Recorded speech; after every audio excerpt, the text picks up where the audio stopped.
Alaska Daily was a show where we invented the story that we were reporting as we were Yeah, inventing the story that we were telling. So we kind of came up with our own, though it was based on IP, we came up with our own um, IP or own baseline story that they were investigating. What feels like big differences for you in that? yeah, that was a huge difference. I mean, in Spotlight, you knew this, you knew what had happened. It was history. Many years had passed before our reporting. There were a lot of people who wrote about our reporting, so you had a pretty good roadmap. But with Alaska Daily, we had no roadmap. You know, we had an idea that we were going to have these two investigative reporters, and they were going to be looking into the issue of missing and murdered Indigenous women. And we had one particular case that was going to be our guide, but we didn't really have much else. And so there were supposed to be 13 episodes. It turned out there were 11 because Hillary got pregnant in the middle of it, or revealed she was pregnant, I should say, which was an interesting surprise. And so, but you know, we had to create both a story, but also a physical story, a reporting story, but also an emotional story and a character story.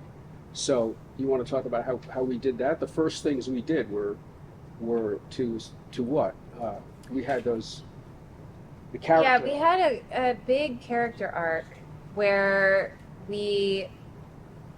so when we started the show, Tom had written a pilot already. And so we knew who was in this world and what they would be looking at, which, as you're creating dramas, is an important baseline foundation to understand. What is the world? What is happening? Who is in it? But beyond that, he didn't know where he wanted the story to go.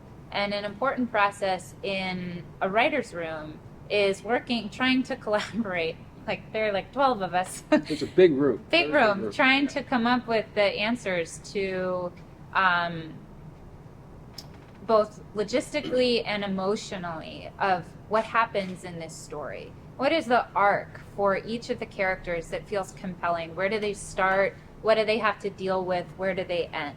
And we would try to go through each of the main characters, building out what felt like the given circumstances of their lives. So, okay, here's Claire Muncie. We think that this is a woman who has 3 children. We think she's probably been working at the paper for 10 years. We think that she's going to be really dealing with a lot of burnout. Because that was something that we kept going back to, too, trying to toggle between what is happening in the field and how we wanted to reflect that in the fiction that we were creating. So what are some of the issues that journalists are dealing with? Right.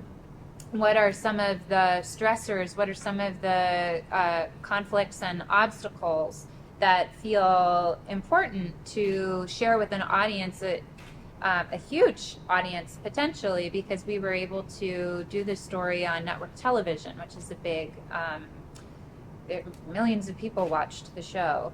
Right, and this was our idea was a little conspiratorial, subversive. We thought this was a time when reporters were being called the enemy of the American people, and with a network show, we thought we could get into red states, and we could speak, to an audience of people who really didn't think very much of reporters, and try to show them the value of local reporting, show them the value of real fact-based news. This was sort of our ideological purpose.